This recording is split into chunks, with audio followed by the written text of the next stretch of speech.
In the city of Jerusalem, there was a pool called Bethesda, which was surrounded by 5 covered colonnades.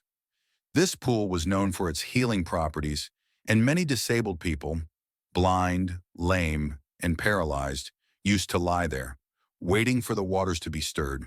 According to tradition, an angel would come down and stir the water, and the first person to step into the pool after the stirring would be healed of whatever ailment they had.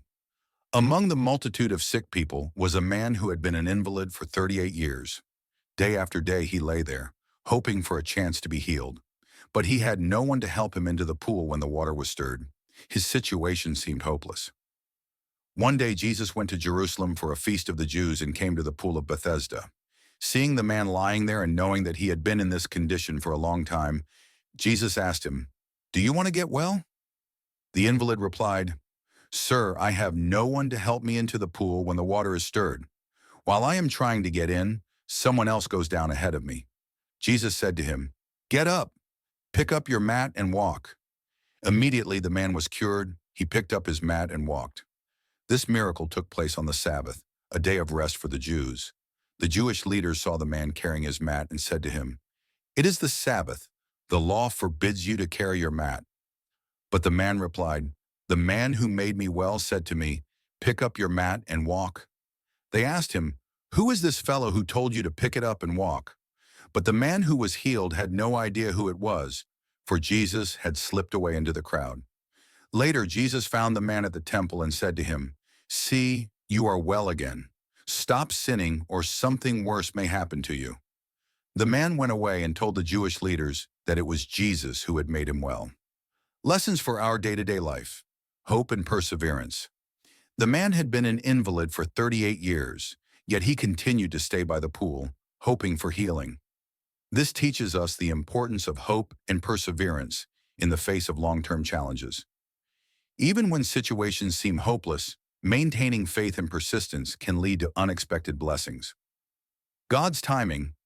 Jesus healed the man after many years of suffering, highlighting that God's timing is perfect. Sometimes we may not understand why we have to wait, but trusting in God's plan can bring about the best outcomes at the right moment. Faith and obedience. When Jesus told the man to get up, pick up his mat, and walk, the man obeyed immediately, despite his condition. This act of faith and obedience resulted in his healing. Similarly, our faith in God's words and prompt obedience can lead to miraculous changes in our lives. Compassion and action. Jesus showed compassion by healing the man, demonstrating that we should also be compassionate and take action to help those in need. Simple acts of kindness and assistance can have profound impacts on others' lives. Challenge of legalism. The Jewish leaders focused on the letter of the law rather than the spirit of compassion and mercy. This teaches us to prioritize love and kindness over rigid adherence to rules. It's essential to understand the heart of the law, which is to promote well-being and justice, transformation and responsibility. Jesus not only healed the man physically, but also advised him to stop sinning to avoid worse consequences. This indicates that true healing involves transformation in all aspects of life, including spiritual and moral dimensions. We are responsible for living righteous lives once we receive God's grace.